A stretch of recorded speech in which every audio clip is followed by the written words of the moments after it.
Hello guys, আসসালামু আলাইকুম। আজকে আমি আমার তিন বন্ধুদের ম্যাচ স্টার্ট দিছিলাম।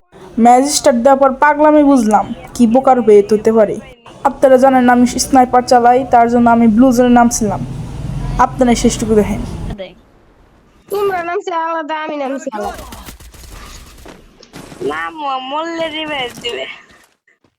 নাই মানে এই দুই বোটে মার খায়। দিছে মাইকা নাইকা কোনো গান শেষ।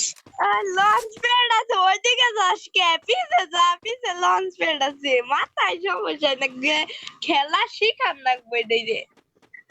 বেটা গান আছে আমার কাছে কয়টা? আমার কাছে গান মনে হয় 100টা। আমার কাছে গান 100টা আছে। তুই গান দিয়ে কি করবি? তুই ওতে গেলে বাইতে থাকবি।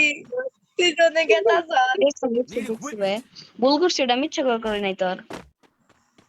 ওই যে দেখো, ও আমার নে বেড নিয়ে গেলে তো রিভাইভ দেন যায়। শালার আমি গেছি রে, দেখো মাথায় সমস্যা। তাতে লঞ্চ পেট দিয়ে যাও, লঞ্চ পেট দিয়ে তুমি যাও কথা। এনে লাস্টে মারাটা খায়, সামনে ফায়ার যাচ্ছে। এনে লঞ্চ পেটটা ফায়ার নিয়ে ওদিকে গেছে, তারপর আর ভিডিও রেকর্ড করতে পারি নাই, মারা খাইছি।